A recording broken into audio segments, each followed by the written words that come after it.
You're welcome to Hard Talk on GH today. I am Mohammed.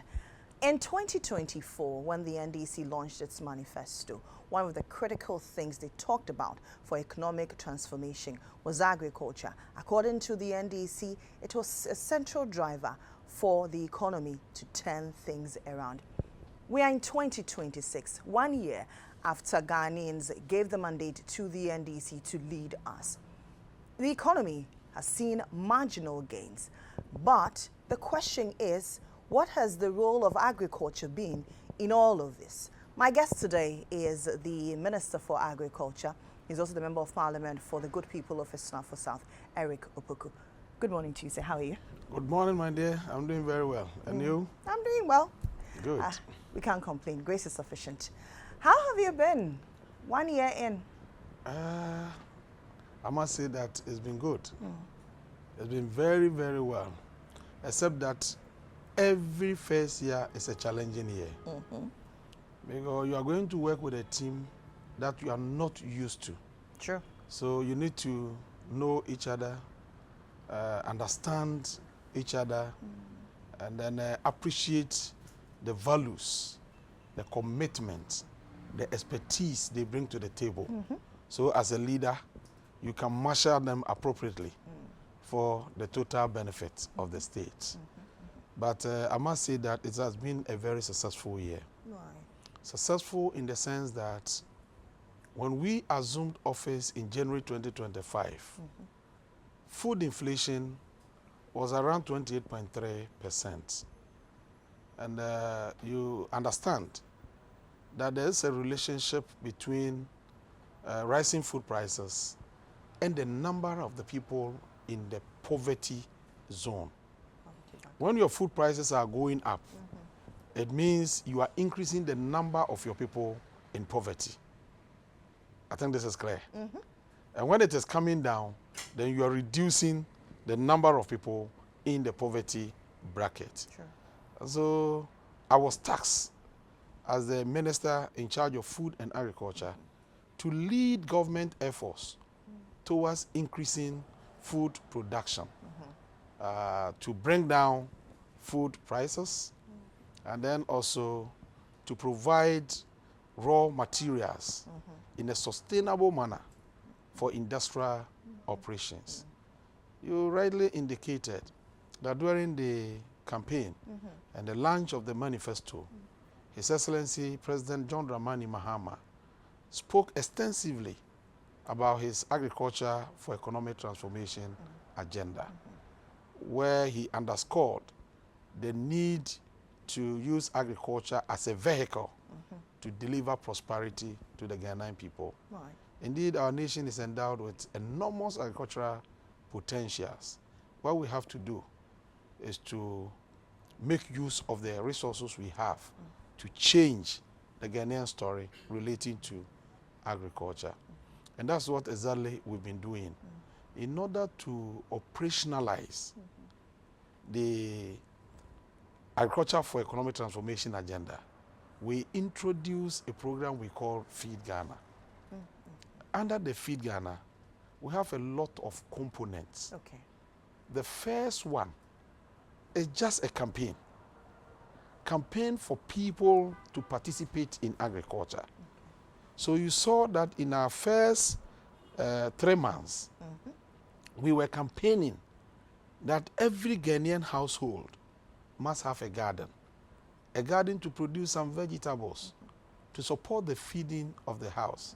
Because if you are able to do that, you reduce the cost of feeding your family. How feasible is this? Looking at spatial planning, for instance. Good. We live in Greater Accra. Yeah.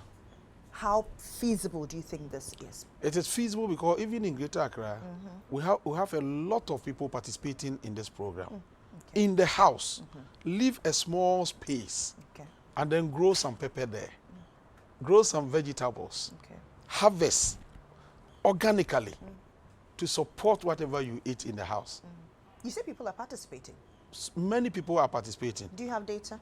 As for the households, we don't have the data yet, but we've been receiving calls from many of these women in their homes, inviting us to come and look at what they have done. And it's good for all of us. Then we are also saying that even our secondary schools, Why? every secondary school must have a school farm. It's one of the critical things you campaign on the back. Yes. And as we speak, we've registered about 413 secondary schools participating. 430? 13 schools participating in the project. And then we distributed some input to them to support their production. And you saw that during the Farmers' Day celebration, the best secondary school in practical agriculture was awarded to motivate all of them to be part of the process. Right. We want to use that to achieve some important, milestones.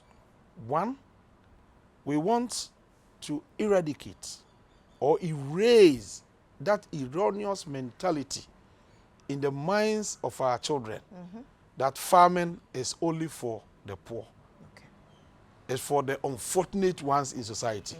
That is never the case. But over the years, because of our practices and because of our actions, even when you go to our schools, and then any of the school children breaks any of the school rules, you are assigned a portion of the school land to clear as a form of punishment. That's true. So you grow up with the mentality that weeding is a punishment. But we want to say that that is not the reality. Because when you travel outside, you go to the developed world, for instance, farmers are the richest. Why is it that it cannot be same here in Ghana? And that is the story we are changing. Okay. So we want our students to also have school farms. Okay. Now, the produce that they will have will support their own feeding. And that will reduce government budgets for school feeding. That's true. That can be used for other developmental projects. Then again, because they are producing to feed themselves, you can also be assured of the quality. So that intervention will end up improving both the qualitative and the quantitative aspect of the food that is served to our children. Now that you've brought that up, let's focus on the youth. Not that alone. We have other interventions under the campaign. I know, but since you're mentioning for schools, I want us to tackle the youth. The youth, very important. So there's also the youth in poultry. Yeah. Where are we on that? Youth in poultry, yes. You see, poultry, the poultry subsector is where we are focusing too much attention on. Because we think that it's an area that can be used to create wealth for the youth of our country. Okay. The demand is there. The only problem is that production is low. Sure. When you read the 2022 budget presented by the past government, the immediate past government, it provides that in 2022, poultry consumption was estimated at 324,000 metric tons. But out of this, only 15,000 tons was produced locally. Okay. And that constitutes 4.6%. Can you imagine a nation like Ghana importing almost 96% of our poultry consumption into Ghana? Can you imagine the jobs that we are exporting through this practice? So we have a program. Okay. And the program is what we call Poultry Farm to the Table program. We are looking at the entire value chain, from production through processing, storage, packaging, until it gets to the market or to the table for consumption. And we have various interventions that we are implementing. What are these interventions? The first one that is popular among Ghanaians is the Nkokɔ is the Nkokɔ one. Where are the Nkokɔ? I have not seen them anywhere. You won't see them, but very soon you will see them. Okay, where am I going to see them? You won't see them now, but you see them soon. You see, what we are doing under Nketenkete is that we are targeting 60,000 households across the country. 60,000? 60,000 households. How are you spreading them? 60,000? Very important. Okay. Every constituency in Ghana is being given 10,000 birds. Okay. 10,000 of them. Who receives these birds? They've been registered. Okay. We sent forms to the district assemblies for them to register beneficiaries, those who are willing to be part of that project. And every constituency is to register 200 beneficiaries. Okay. So the 10,000 will be distributed among the 200 of them. Okay. Each of them will have 50. 50 of the bears. Now, when you get the 50, you also be given feed. But before we do the distribution, we know that these are people who have never been in the poultry business. They don't have knowledge as to how to maintain the bears. So if you are not careful and you give them just the day-old chicks, if you are not careful, you end up not getting anything out of it. So we said that if that is the case, let's do the brooding 1 month before we do the distribution. So because they are brothers, if we give it to you at that stage, after 1 month, 2 weeks, you can send them to the market and make your money. Okay. So now we are done with Ashanti region.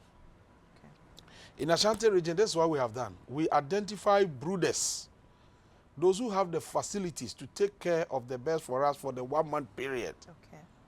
And then we provided the feed. Are these established poultry farms? Poultry farms. You paid them? Yeah, the ministry will have to pay them. Okay, okay. We have to pay them. So the office that is handling this have records of all these brooders. Okay. And then at the end of the 1 month period, they will be paid. Okay. Then we'll go and then do the distribution. In some constituencies, we are done with the distribution. Some of them, we are still in the brooding period. We have covered Ahafo region, we have covered Bono East, we have covered Bono region, Western North, and we began Greater Accra, I think, last week. So our teams are still on the field doing the distribution to the various brooding houses. That is about Nkokɔ Nketenkete. Okay. We want to pump into the system through the Nkokɔ Nketenkete arrangement 3 million bears. 3 million. Then very soon. What's the arrangement? 3 million quarterly. How much are you anticipating? In fact, as for the 3 million, we want the 3 million to be in the system by end of February. All the 3 million. End of February 2026. 26. All the 3 million will be in the system. When did you launch Nkokɔ Nketenkete? We launched Nkokɔ Nketenkete in November? In November. Yes. Yes. So you're anticipating that between November and February, by then, 3 million... 3 million should be in the system. Okay. And 3 million is that not an ambitious? It's not ambitious. Okay. We've already, awarded contracts for the supply of the 3 million bears. Okay. And the teams are waiting for the suppliers. As and when they supply, then they do the distribution. During the launch. So you mentioned something. Sorry to cut in. You say you have awarded contracts. Yes. For the team to identify. No, for the supply of the 3 million bears. Okay. And when are they going to supply? They are now supplying. Okay. During the launch, we indicated that we are buying from local sources. Right. And so they cannot supply in bulk. They are supplying in batches. Okay. So as and when they supply, then our team will do the distribution to the brooding facilities. And then after 1 month of the brooding period, then we'll do the distribution to the beneficiaries. Okay. And it is going well. Okay. It is going well. Okay. Then this is just the smallest part. That's the tip of the iceberg. Yes, the smallest part of the strategies that we are putting in place to close the gap between consumption and demand. We are also targeting the commercial farmers. They have the facilities already. They have the experience. What can we do to cause them to increase production? Okay. We are targeting 4 million bears under that. Okay. And then processes are underway for the award of the contracts. We will supply them with the bears. But before then, they will have to indicate to us that they are ready because they have the feed. Because we are not procuring the feed for them. And even the bears we are providing them, when they sell, they have to repay so that we can roll it over. Because these are established farms with the capacity to invest and reinvest. And we want to give each of them 80,000 bears. Okay. So if we identify 50 of them, and then you give them 80,000 each, and you are pumping into the system 4 million bears. And what are the timelines you're looking at? No, once we have begun with the process, it is presumed that immediately after the end of Nkokɔ Nketenkete, the backyard one, the commercial one will also follow. Okay. And in all of this, where lies the involvement of the Ghana Poultry Association? The Poultry Association comes in when we are rolling out the commercial one. Okay. Because this one is the backyard, household. But you see, let me indicate this. Sometimes we create that impression that people have not been consulted. Whilst they have been consulted, duly consulted. In this case, have they? They have been consulted. What we did was that after our assumption of office, we put up a technical team to generate the strategic document for the implementation of all our agricultural policies, especially the Feed Ghana program, which is the umbrella of all the policies we are putting in place. And then they generated the document for us. We then invited, subsequent to the generation of the document, we invited all the stakeholders to come and validate the document. Okay. So we brought all of them together in the hotel for the validation, 3 days. And that document has been validated. Okay. Now all stakeholders have approved for the implementation by the Ministry of Food and Agriculture under my stewardship. And so if I'm implementing our collective decision, would you say I did not consult you? That cannot be said. That cannot be said. So all of them have been consulted. Have been duly consulted. Duly consulted. And then when you get to the selection of the commercial farmers too, we have some lists. We'll consult all of them. We'll consult them because we have records of some of them who took similar facilities from this office and did not repay. They didn't pay back. So if today we have the same facility, we must know who should be given and who should not be given. Where is the involvement of faith-based organizations in this? Excellent, excellent. Faith-based organizations, as part of our strategy and the campaign, we realize that in Ghana, we have more churches than schools. Sure. In fact, in my hometown, when I counted one morning, I got 9 schools and 39 churches.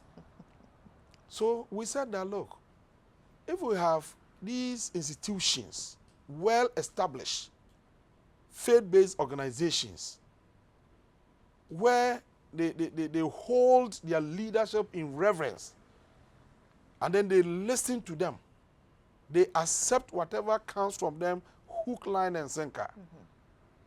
Why can't we bring them on board as we strive to attain food security in Ghana? Right. So we said our churches must also have church farms. Okay. And what's the plan? And some of the churches have registered with us. Okay. They are participating in the Feed Ghana program. Some have signed MOUs with the Ministry of Food and Agriculture. And that is why during the Farmers' Day, the best church in agriculture, practical agriculture in Ghana, was awarded. Okay. And so the churches are doing very well. I can even share with you, a church came to me here and said they have harvested 30,000 bags of maize. But they will not want to sell the maize today. They want to keep the maize. When there's the need, then we can fall on them to cushion our people. They are building food buffer against emergencies. Sure. And so this is what we expect from the faith-based organizations. You know why? If the congregation are hungry, if they are starving, can you minister unto them the word of God? No, not at all. So the church must not be focused only on the spiritual well-being of the people. It must be holistic. They must as well consider the material and the physical well-being of the people. Okay. Okay. And that's exactly what is happening. Some of the churches are yet to come on board. And so I'm using your space to invite all of them that we have a nation to build together. It is our collective responsibility to create an environment that is congenial and serene for all of us to be proud of. Okay. So they are invited to be part of it. At the end of this... And not them alone, even government agencies. You know, Ghana Prisons is also on board. We supported them with inputs and other logistics last year, and they are doing very well. Okay. This year, they will scale up. The military will scale up. Okay. National Service, they have scaled up already, and many other institutions are participating. Okay. And that is good for us. Okay. That is excellent for us. We want to see a situation where media personalities of your caliber will also come out one day to say that, come and look at my garden. I hope you invite me one day. I have a big space in my house. I think I should consider that. That's right. Oh, you are yet to consider that. Well, I haven't considered because I need to get somebody who will take care of it. The success of government programs also depends on how we are able to sell it. That's true. How we are able to market, how we're able to talk about it to get the buy-in of Ghanaians. Because mobilization is very key in the exercise of leadership. That's true. If you are unable to mobilize people behind it, you are a failure already. You are a Christian. I will share with you the story of Jesus Christ. The Father commissioned him to fill the whole world with the word of God.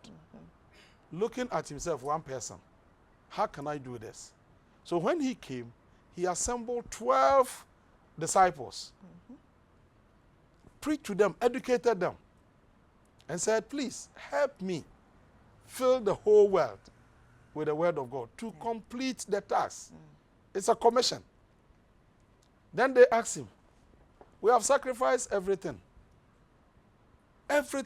we have in life, just to ensure the fulfillment of what is on you. At the end of the day, what are we going to get? You remember? Yes. And then he said, in my Father's kingdom, there are many mansions. You are going to be the biggest. Oh, that was their motivation. And so you need to mobilize people. So the media, as the fourth estate of the realm, you must work with us in this space. Well, that is what we're doing as we speak, isn't it? No, I'm saying it today, but after me, it should be your responsibility and the responsibility of all other media stations to propagate, to make sure this gets to everybody and that everybody participates. In everybody participating, what's the end game? How soon? What are the timelines to achieving total poultry sufficiency in Ghana? In fact, when you read our document, we have projected that by 2028, we should achieve sufficiency. Okay. Because one, it is not just about government interventions. Government is rolling out a lot of programs. But throughout the campaign, you are also getting the private sector to actively participating in the process. Okay. So when you put together the efforts of government and that of the private sector, which is always bigger, certainly you get to your target. One of the cries of many of these poultry farmers is the importation. By 2028, will you be committed to ban poultry importation? Yes, dependent upon the scale of production. Okay. Because if we are doing, let's say, 60% today, if we are able to produce 60% of our consumption today, you cannot place the ban, but you can regulate. Because it means that you don't need more than 40% to feed your people. Okay. So the more you bring in, the more you collapse the price. But we have a responsibility to protect local producers. And not that alone. That's not a responsibility of government alone. Every citizen of this country must understand that if you buy from local sources, you are creating employment opportunities for your children, grandchildren, neighbors, and siblings everywhere. But if you buy from imported sources, you are throwing away, you are exporting jobs. So if we have that understanding, we can collectively achieve our aim within the shortest possible time. Okay. Because the major challenge confronting Ghana today is unemployment. That's true. Wherever you go, that is the issue. We are not getting jobs to do. We are not getting jobs to do. Parents are complaining. The fathers are crying, mothers everywhere. What do? Let's all do one thing. Buy from local sources. So that our local producers will have the capacity to expand. And while expanding, they employ a lot of people pay them, incomes will increase. And when people's income increase, one thing happens. The ability to demand for goods and services also increases, and eventually the economy booms. A friend, economics lecturer, told me something. Okay. He said that if you give more money to the poor, you grow your economy more than the rich.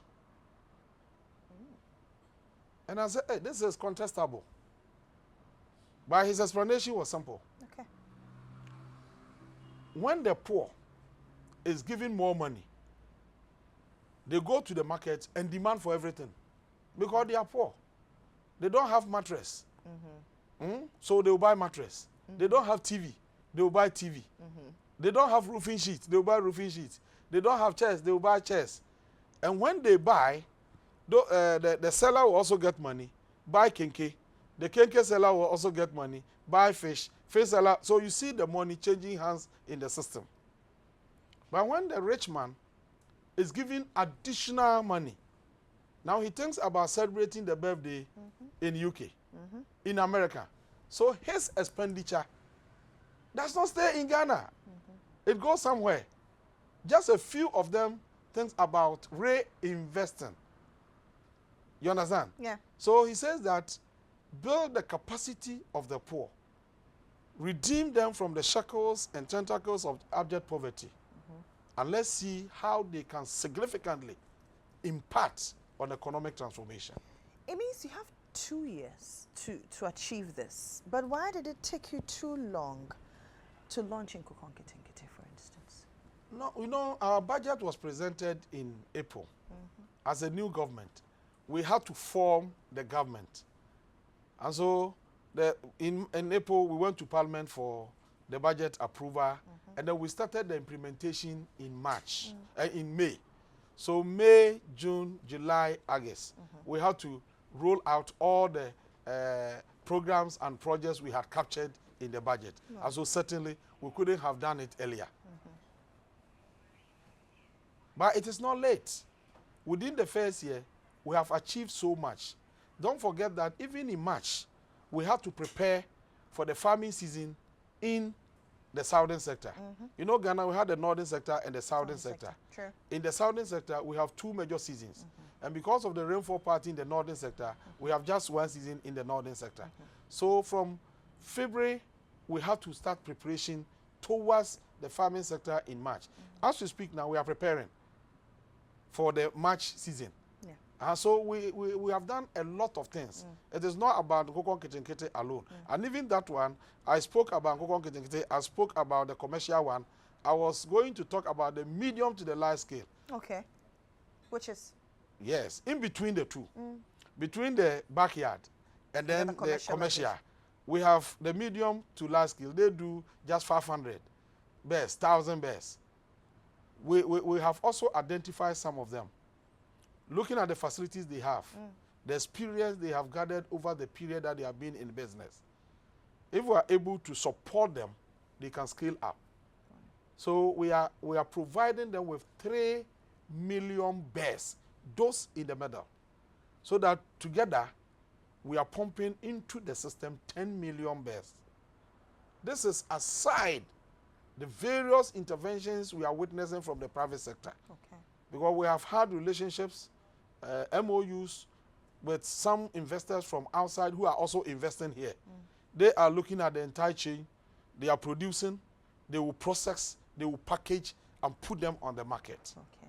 So we believe that with all these interventions on board, by 2028, if nothing untoward happens, we should be able to attain food sufficiency in poultry. And it is doable. Is your Feed Ghana program a replication of the previous administration's Planting for Food and Jobs? The two are quite different.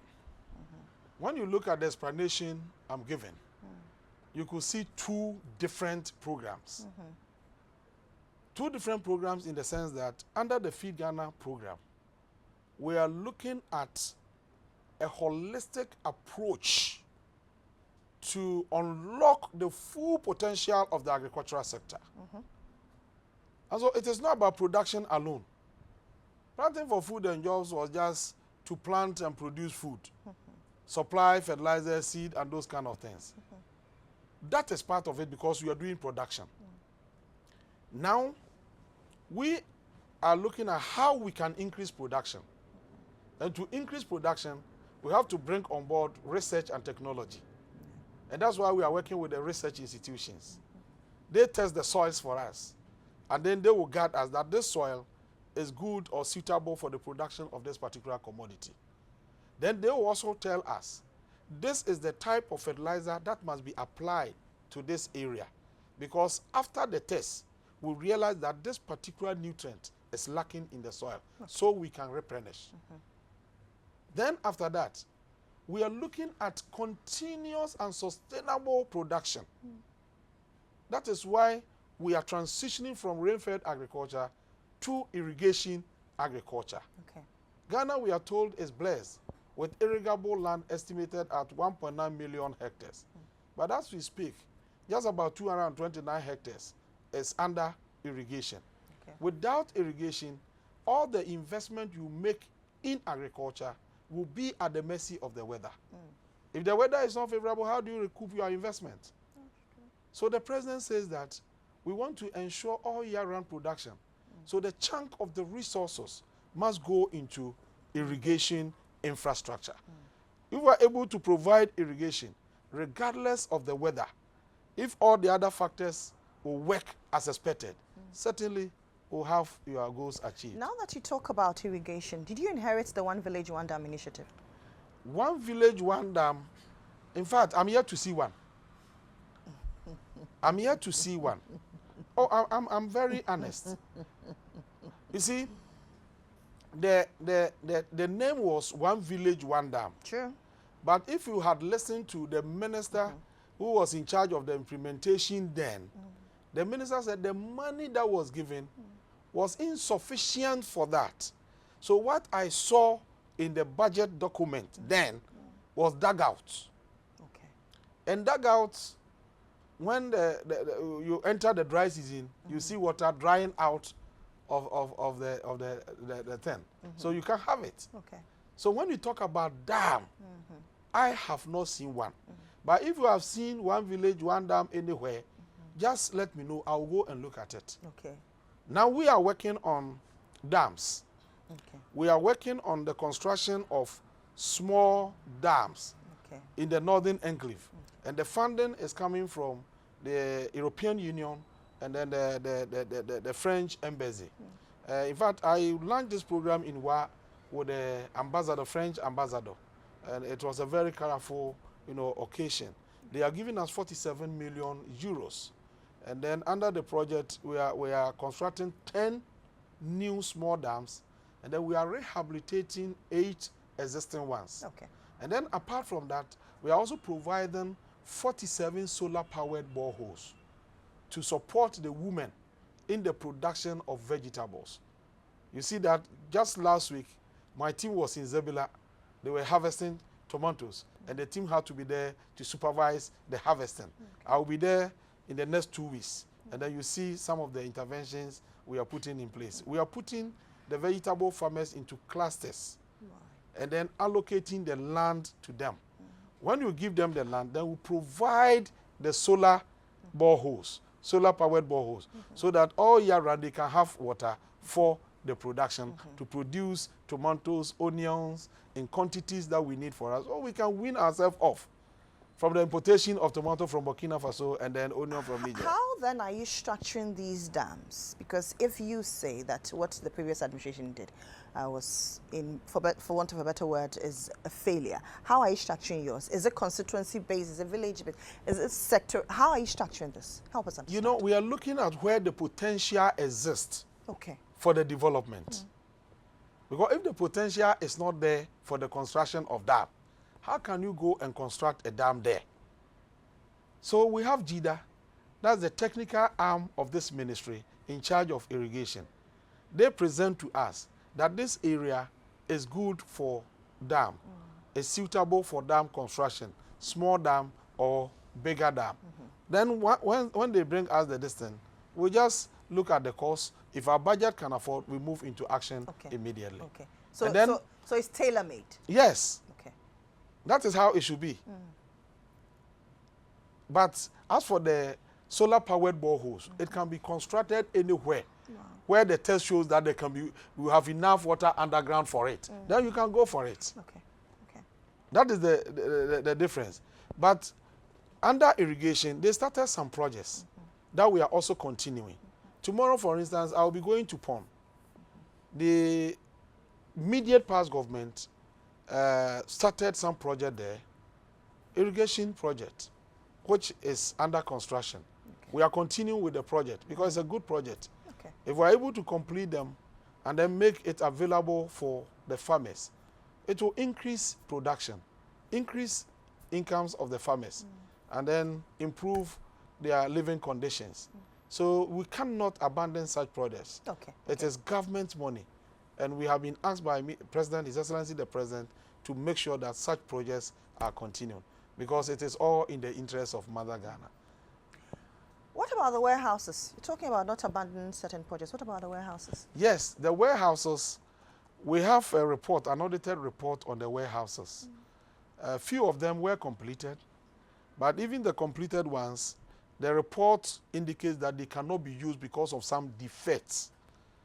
And so we are trying to see how we can correct some of these defects, how we can rectify them, put them into usable conditions, and then you use them.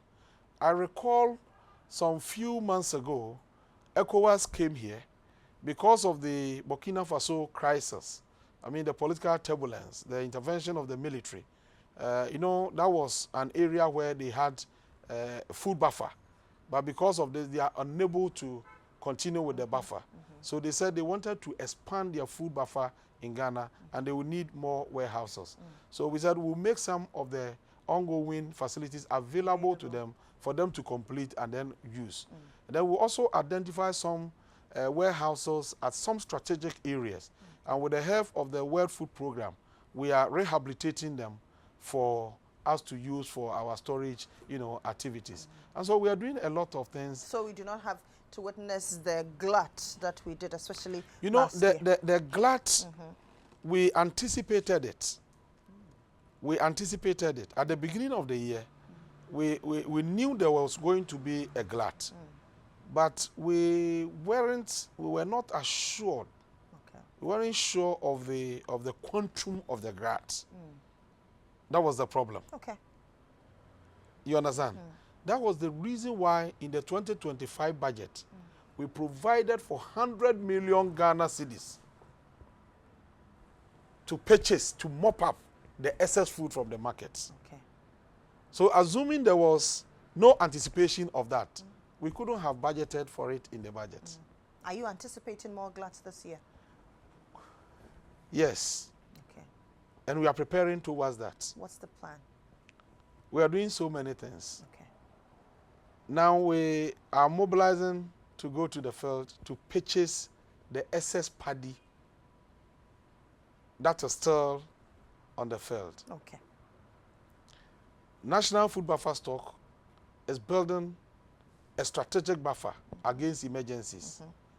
So far, some quantities of maize have been procured, and they are in our stores. They've also procured some quantities of rice, gari, and others. So should in case of any eventuality, any unforeseen contingency, you understand, unforeseen situation, we can fall on the food buffer that we have. And we are still building. Okay. We are still procuring. So there was an advert. Some people are being licensed. Within the shortest possible time, they will move to the production enclaves to see how the millers can buy the paddy, do the milling, and then send to buffer stock. We've also had some arrangement with some of our counterparts in the region. They have shortages of maize and rice, and they want to take advantage of our glut. Okay. So they are also coming with some arrangements through buffer stock so that they can also procure some of the excess for us. In fact, we share in the plight of our farmers. It is a difficult situation. I'm a farmer myself. My parents were all farmers. And so I have practical experience, and I've gone through this before. Having invested in production, having produced so much, and then you are not getting market to even recoup the investment you made, and then paying the banks from which you borrowed. It's a very complex situation, but we have to manage it. Okay. We cannot resolve all the challenges within the space of 1 year. We'll learn some lessons from what has happened, and then we'll prepare adequately in the coming year so that whatever emerges, we should be able to contain. Let me take you a little backwards towards the warehouses. Yes. Have you conducted audit? What were the findings? What are the recommendations going forward? In fact, I even mentioned the audit report. So that should indicate to you that something has been done. If we have not audited, certainly I wouldn't have referenced an audit report. And I cannot tell you whatever, all that is captured in the report, but I can tell you that some of them, they did not test the soils before putting the infrastructure. And you know, some of them are metals, some as to whether they are suitable for that particular soil, and so many other issues. Construction defects and other things. Contractors arguing that they have not been paid, and therefore they cannot hand over the facilities to us, and so many other issues. But we are looking at how we can mobilize. Did we have value for money? Value for money, yes. The audit report talks about it. Because most of them have not been completed. Okay. Most of them have not. The few that have been completed, there are issues. Okay. So value for money, yes, we are going to have value. Did we have value for money? I'm not in a position to confirm that now. Okay. I'm not in a position to confirm that now because the facilities are not completed. Okay. And so how would you assess the value of an uncompleted? That a few ones have been completed. Yes, the few ones that have been completed, we still have issues. Okay. Issues with extension of electricity to the facilities. So even though the structures are completed, we are unable to use them because we now have to send electricity and other services there. So fully, we haven't completed them. Okay. Okay. Okay. This is Hard Talk. I take a break. When I return, the conversation continues. Stay with me. Yeah, welcome back. This is Hard Talk on GH Today. I am Lily Mohammed. I told you earlier that today we're sitting with the Minister in charge of Food and Agriculture. He's also the Member of Parliament for the good people of Estunafo South, Eric Opoku. Honorable, let's talk about agriculture. Yes.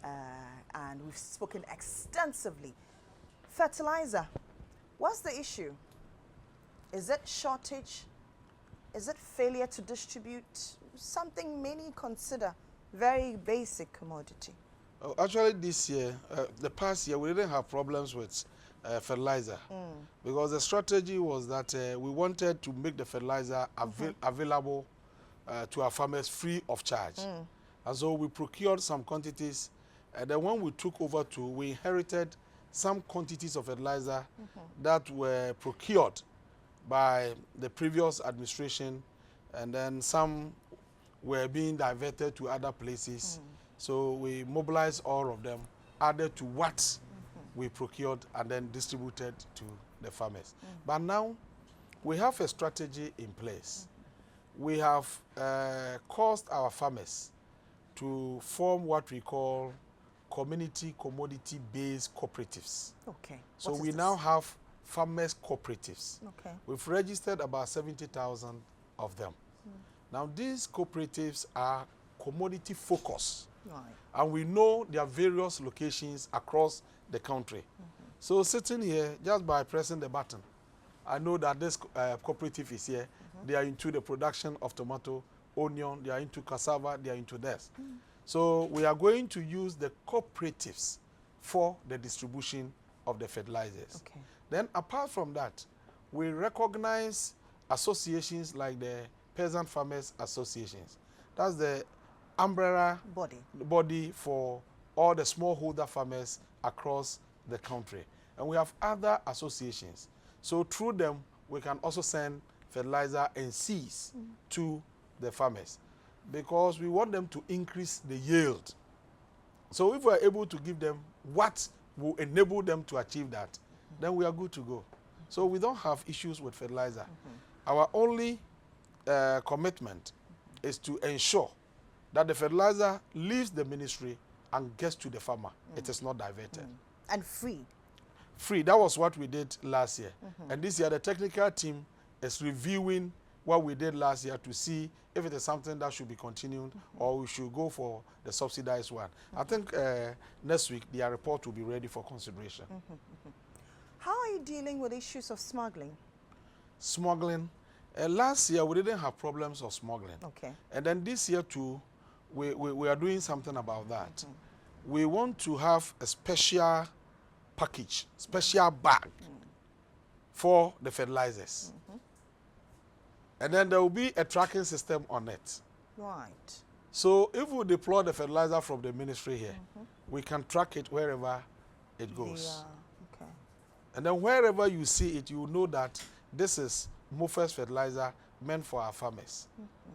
But let me also add this. This fertilizer business can only boom if the Ghanaian people decide to allow it to happen. How? If all of us appreciate the fact that it is our money that is being used to procure this important input for our farming activities, then wherever you see it, you should monitor it.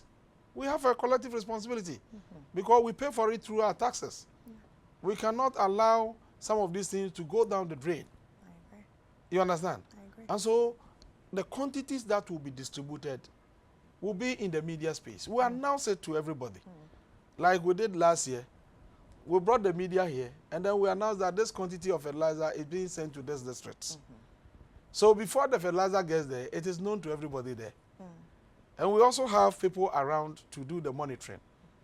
This time round, we'll send copies to the BNI, the police in all the districts to make sure that the quantities that we send from this office get to the farmers wherever their location is. Okay, okay. Now, I know that cocoa is under the finance ministry, Yes. right? But prior to your government coming into administration, you in particular Yes. led your party to promise farmers 6,000 cedis per bag. Yes. Now you're paying a little over 3,000 cedis. Yes. You have shortchanged them, haven't you? We have not. What happened? We have not. You see, when we were in opposition, I was the minority spokesperson on agriculture. Sure. And when they announced the cocoa price, I used the FOB price, the price at which the cocoa was sold in the world market, to do the calculation. Now, when you use that amount of money, you know in Ghana, we don't buy the cocoa in dollars. We use the cedis to purchase the cocoa. So you have to exchange the dollars into cedis before you know the cedi equivalent that is being given to the Ghanaian cocoa farmer. You understand? So the exchange rate is key in the determination of producer price of cocoa. I hope you agree. No, do you agree to this? Well, I am not a farmer. No, it's not well. It's just a simple thing that you don't need to be a farmer to understand. What I am saying is that Ghana sells the cocoa in dollars abroad. That's true. But when we come back home, we buy the cocoa in cedis. So we have to exchange our dollars to cedis. So the exchange rate is a factor that cannot be downplayed. Okay. Why am I saying this? At that time, $1 was above 16 cedis. So assuming the price of cocoa was $1 in the world market, the farmer could get 16 cedis. That's true. Today, the same dollar is around 11 cedis. So even if the price has not changed, the change in the exchange rate alone will reduce the cedis that will be given to the farmer. Is that not understandable? No, that is understandable. What we have done last, the 2024 one we criticized, farmers were given $3,100 using an exchange rate of 16 or 15.5. you will get a huge amount of money. This year, the same farmer is being given over $5,000. Okay. But when you use an exchange rate of 11, you 10. or 10, you see what you get. So it's the exchange rate that created the difference. Okay. If you are giving them 5,400 and the exchange rate is still 16, just multiply 16 by $5,400 and see how much the Ghanaian cocoa farmer would have received. It would have even been more than 6,000. So it's the exchange rate. When you stabilize your exchange rate, there are disadvantages and there are advantages. But the advantages far outweigh the disadvantages. So it is a good thing to do. Are you still standing on what you said in 2024, that farmers should have been paid 6,000 cedis? Excellent. Okay. At that time, excellent. Okay. And this year, the Ghanaian cocoa farmer has been given 70% of the FOB price. Okay. 70%. Now, when you convert the 70% into cedis, using the current exchange rate, that is what the farmer received. Right. If the exchange rate had not changed from the 16 or 15.5, if you multiply that by the FOB price you are giving to the farmer, you would have gotten the 6,000 price. Okay. So it's the exchange rate that did the difference. So you saw that after the announcement of the price, the exchange rate went up. And then we said, no, farmers, we don't want to cheat you. The exchange rate has brought an additional payment that should be made to you. So we have added that one. Okay. It demonstrates our sincerity, it's a demonstration of how honest we are to the Ghanaian cocoa farmer. Let me shift a bit from agriculture. Okay. And talk about the generalities. Oh, you are done with agriculture? No, I mean, I just want to shift a bit. Okay. Your colleagues on the other side say 1 year after President Mohammed's ascension of the presidency, it's full of hopelessness. What do you say to that? I think, in the political space, there is something we call political talk. When you find yourself on the set, on the TV, to defend your party, sometimes it is difficult to say it as it is, because your party people may be angry at you. And so, under such circumstance, you wouldn't have any option than to say that, oh, you haven't done anything. Hopelessness. Now, how then would you support this assertion with evidence, with things happen in the real world? I mean, in reality. Okay. How would you say this? That the first year of President John Mahama has been hopeless. Why? Is it because he has stabilized the exchange rate and prices of goods and services are coming down? Is that the hopelessness they are talking about? Is that the hopelessness? Is it because he's embarked upon massive infrastructure development? Is that the hopelessness they are talking about? Okay. The kind of things they didn't do or they couldn't do over 8 years is being done within the space of 1 year. And this is sustainable? It is. Okay. Now, if you don't see them as sustainable, it's been done today. Okay. You understand? You've done it today. What is left is to put in place mechanisms to make it sustainable. And you are saying that that cannot be done? The first you have to do is to achieve what you want to achieve. And then you move to the second phase to make it sustainable. Okay. It is something that can be done. Farmer So if somebody appears on your show and describes the current situation as hopeless, I think you will not allow this to stay in your record, because it is factually inaccurate. I mean, a figment of some kind of imagination, as if somebody is hallucinating, because the reality suggests that this government is on track to deliver prosperity and to restore hope among Ghanaians. Their concerns are what they call the lazy man approach, where the central bank has pumped in $10 billion into the forex market. And so to them, It's a lazy man's approach. That's a lazy man's approach. Yes. Okay. Then let me do this analysis for you to understand. If the lazy man's approach can give hope, relief to the Ghanaian people, it's not a good approach. It is. If what they describe as the lazy man's approach has delivered the results we are seeing and is reflecting in our lives, everybody is enjoying it. Is it a bad thing? But for how long can we continue pumping about 10 billion? Number one, is it not the same system that generated the 10 billion? They say you are not spending. You are going to spend a lot No, in 2026. what I'm saying is that is it not the same system that generated the 10 billion? It is. If we say we are not spending, how were we able to spend the 10 billion? Okay. The same people are saying that we have expended $10 billion.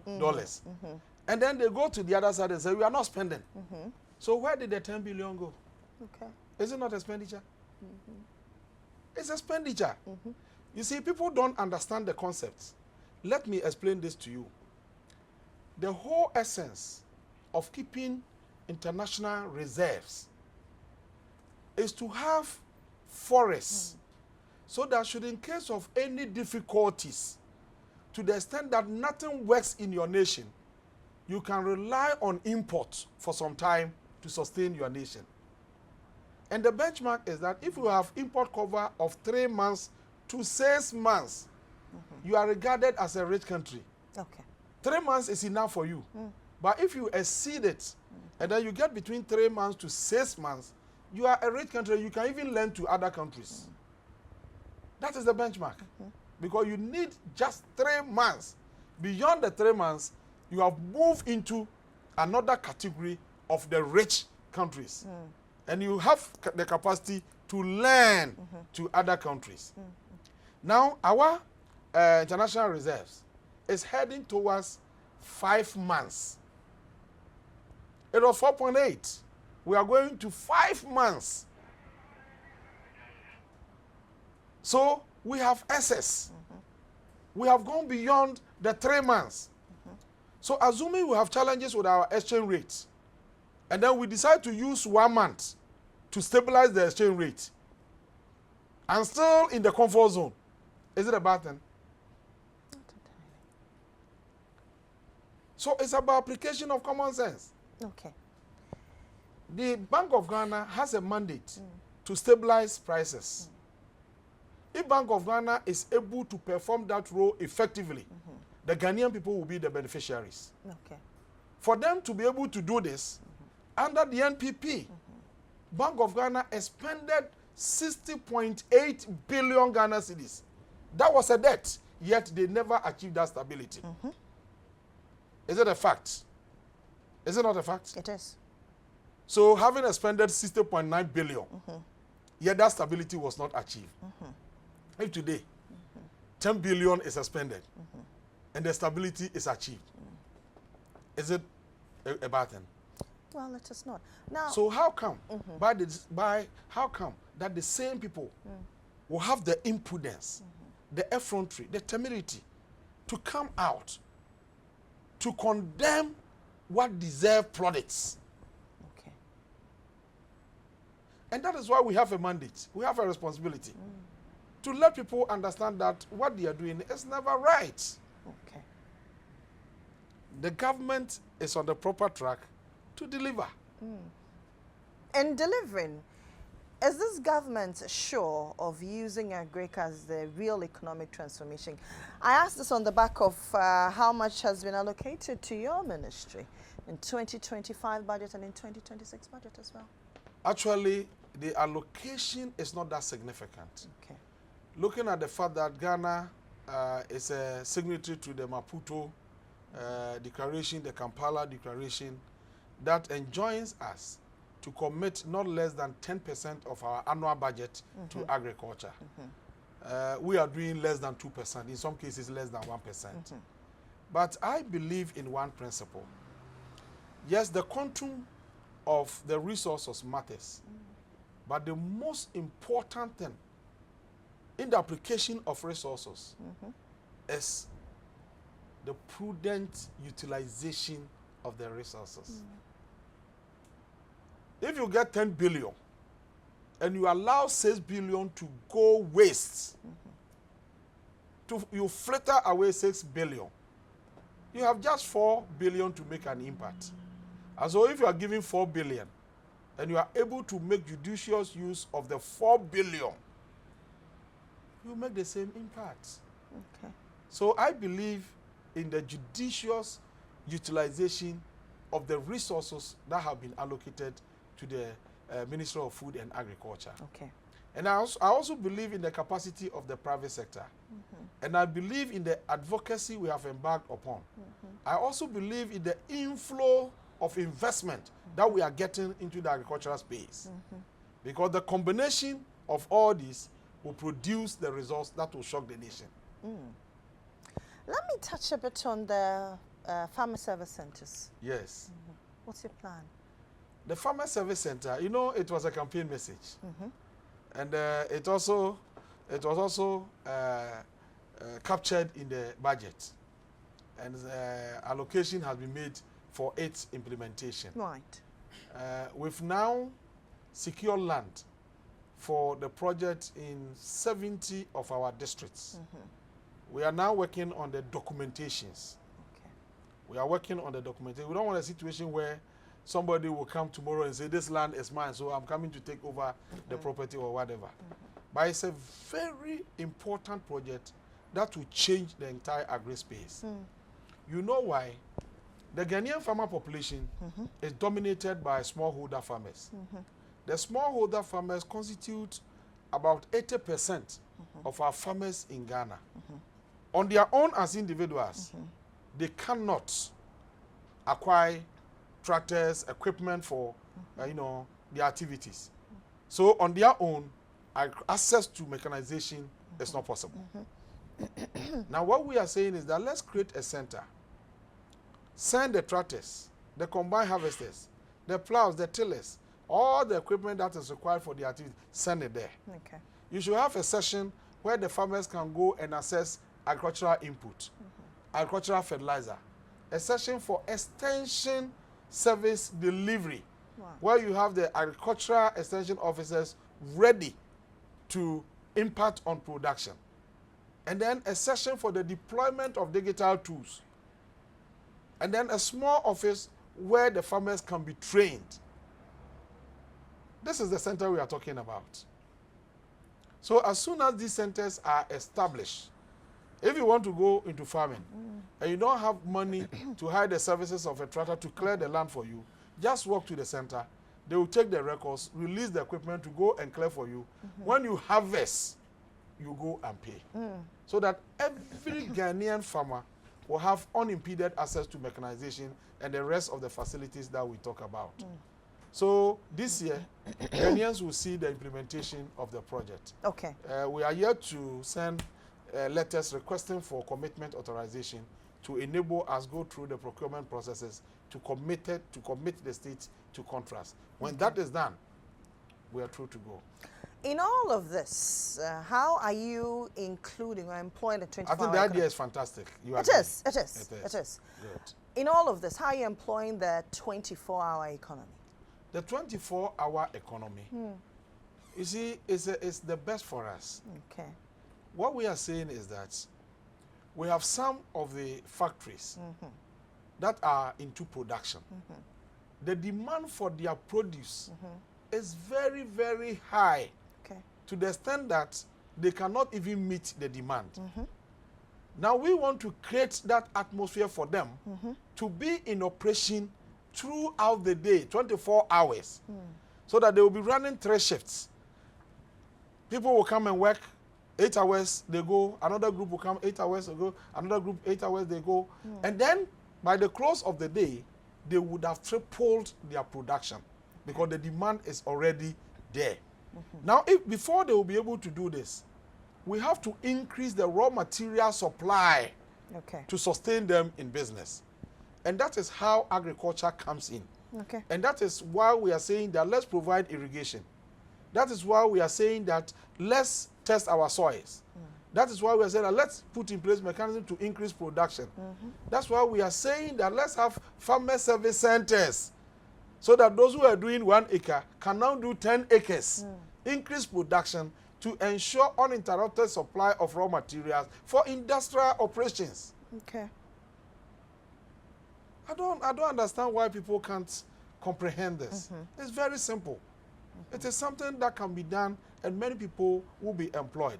Now, some state agencies have started. The private sector factories or companies, some of them have been registered. Some of them have agreed to participate. But they're just a handful.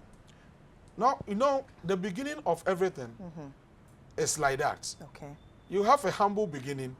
Then as you, with the rolling of time, it changes into something big. It transforms into something bigger than you anticipate. Did the NDC really, honestly, have a plan for the 24-hour economy, or it was just a talk show? Oh, but within 1 year, we've been able to set up a secretariat for the implementation of the 24-hour economy. And then, because that's not what you promised Ghanaians, you said No. 133. No, let me say, you see, we have a mandate to exercise leadership in 4 years. Right. Our manifesto is for 4 years. That's true. Assuming we didn't have a plan, we could have waited until the 3rd year and then said that we are going to establish a secretariat. But in the first year, we have set up a secretariat to implement. So it means that we had a plan. So if we start this year, then the 2nd year, we'll start with the implementation, proper implementation. But 3rd year, you see the signs everywhere. So Ghanaians must, they must always have patience to dissect an ant in order to discover it and trace. You can't just say that, oh, there was no plan, that's why they haven't started. It cannot start today. You cannot do everything today. So there was a plan. There is a plan. No, it was captured in our manifesto. Okay. And then what's the next stage for 2026? That was when we were in opposition. Then it was captured in our budget. Sure. A secretariat is established. And the team is on the ground working.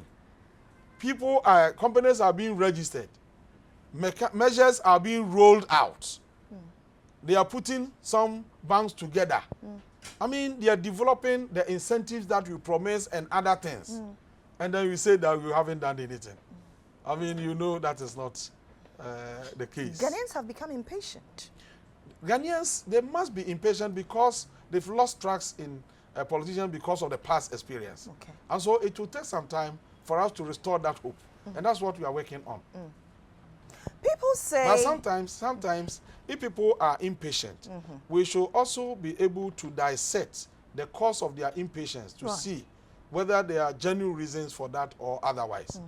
In this particular case, I've made a promise to roll out a project in 4 years. Now, in the first year, I'm putting in place the structures for its implementation. Implementation have even started within the government space. How then would you say that that policy will not be implemented? How would you say that I'm not impatient? I'm not, I'm impatient. You have to be patient. You have to follow, wait, and see what will happen in the subsequent years. Because Rome was not built in a day. Sure. Once you have indication that it is going to happen, you must be patient. As the Minister for Food and Agriculture, are you able to tell us the prices of food on the market relative to what we witnessed in the past? Your you see this one, I don't even have to tell. I think you have to tell me. Because I was watching your station, and then you were showing farmers crying that food prices have collapsed so low, they were not getting market for their product. You showed it on your screen. Sure. A clear indication that prices have fallen so low to the disadvantage of the farmers. Okay. And this has never happened in the history of our country. What legacy do you want to leave behind as Minister for Agriculture? Excellent question. I want to leave this ministry with an indelible footprint, with a mark that under my watch, Ghana was able to produce enough food to feed the Ghanaian people. Okay. Under my watch, we laid a solid foundation for agricultural transformation. So that even if the devil is put here as the minister, that foundation cannot change. Okay. And that's exactly what I'm working on. Your friend, Ken Oforiatta, has been in the news for the various wrong reasons. Your thoughts? Oh, I think that every public office holder must understand that once you are given a responsibility, you are entrusted with a responsibility, you one day account for your stewardship. And so when the day comes, you don't run. I have been a minister before. When we lost office, MPP had assumed office. They wrote to me to come and meet the transition team. I went and met with them. They asked me the questions. I responded, and that ended it. It is absolutely wrong for you to presume that you will not account for your stewardship as a public servant. No, that shouldn't be. So some of us are worried why a public officer should attempt to run away from accountability. Come, listen, and answer to the questions. Okay. If you did your best with the best of intentions and your conscience judges you right, why do you fear? You know what is happening is a disgrace to himself as a person and a disgrace to his party. So it is an unfortunate incident. It shouldn't have happened at all. Some of the ministers are around, ministers of the previous regime, some of them are around. Whenever you invite them, they will come. You ask them the questions. If you find them culpable, expose them to the full rigors of the law. If they are not culpable, they will go back to their homes. It has been so since time immemorial. So I don't understand why a whole finance minister, the handler of the purse of our nation, the exchequer, you don't want to account for your stewardship? I mean, it is something that cannot be understood. On the basis of stewardship, you've served 24 years, the people of Esnafo South. You've served as minister. If tomorrow morning, the National Democratic Congress says, Eric Opoku, Akwapano Kwarifo, come and lead the party as flag bearer, would you do that? Why not? Why not? I will. The NDC elected me as their candidate. Parliamentary candidate for Esnafo South. I accepted it wholeheartedly. Campaigned with all my resources, my strength, everything, and won the seat for the NDC. When at the time the seat was in the hands of the MPP. And since then, I've been in the space up to today. When Professor Mills came to power, he said, I want you to go and serve as Deputy Minister, Deputy Regional Minister for Brunahafo. I went. And then President Mahama won election and said, I'm making you the Regional Minister for Brunahafo. I served. At some point, he said, I'm shuffling you to Ashanti region. I came to Ashanti region and served my region. And then he came back the second time and said, Eric, now I'm making you the Minister for Agriculture. I've accepted. If tomorrow I'm given the opportunity to serve in a bigger capacity, I'm alive and kicking, why should I decline such an offer? Because my commitment is to serve my people. And so whenever I'm given the opportunity, I will courageously embrace it and perform the duties to the admiration of the people. Thank you very much. It's a pleasure. That's Eric Opoku. He is the Minister for Food and Agriculture. He's also the Member of Parliament for the good people of Esnafo South. And this has been Hard Talk on GH Today. My name is Lily Mohammed. Have a good morning.